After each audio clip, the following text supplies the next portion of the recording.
Hey everyone, this is SEA Crypto Daily Buzz. Today, August 9th, Bitcoin is trading near $64,780, Ethereum near $1,915, and Solana near $76. The tape looks quiet for a second straight day, but underneath it, the market is dealing with three serious structural shifts. We have a real Bitcoin chain split unfolding right now, a landmark legal action from Bybit against North Korea, and fresh US sanctions on two crypto exchanges tied to Iran.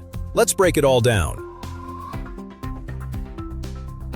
Story 1. Bitcoin is experiencing its first genuine chain split since 2017. Overnight, a miner named Roughnecks, operating through Ocean Pool and signaling for a proposal called BIP-110, mined a competing block on a minority chain. The main network kept moving and is now about 18 blocks ahead. The BIP-110 side has no replay protection, which means any transaction broadcast on one chain can be rebroadcast on the other. Ledger issued a security advisory today, warning users about withdrawals from exchanges that have not stated their position. For Southeast Asian traders, the practical takeaway is simple. Watch your exchange announcements this week, and if you self-custody, avoid moving large amounts until services clarify how they handle the split.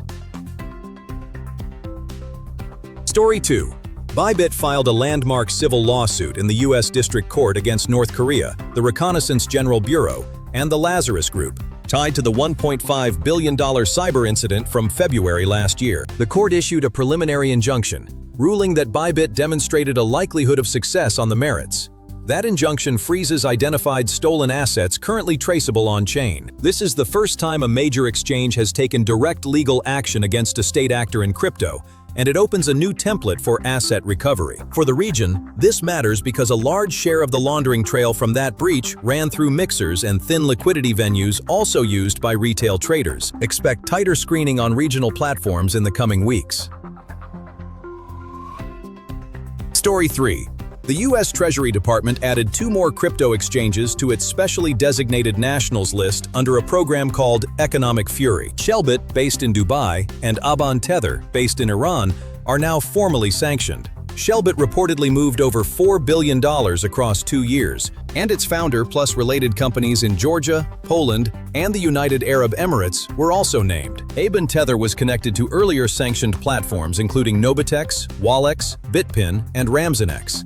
The State Department is offering up to $15 million for information leading to further disruption. The regional angle is the one to watch. Foreign financial institutions, including Singapore-licensed exchanges and Hong Kong virtual asset trading platforms, now face secondary sanctions risk if their systems touch these entities.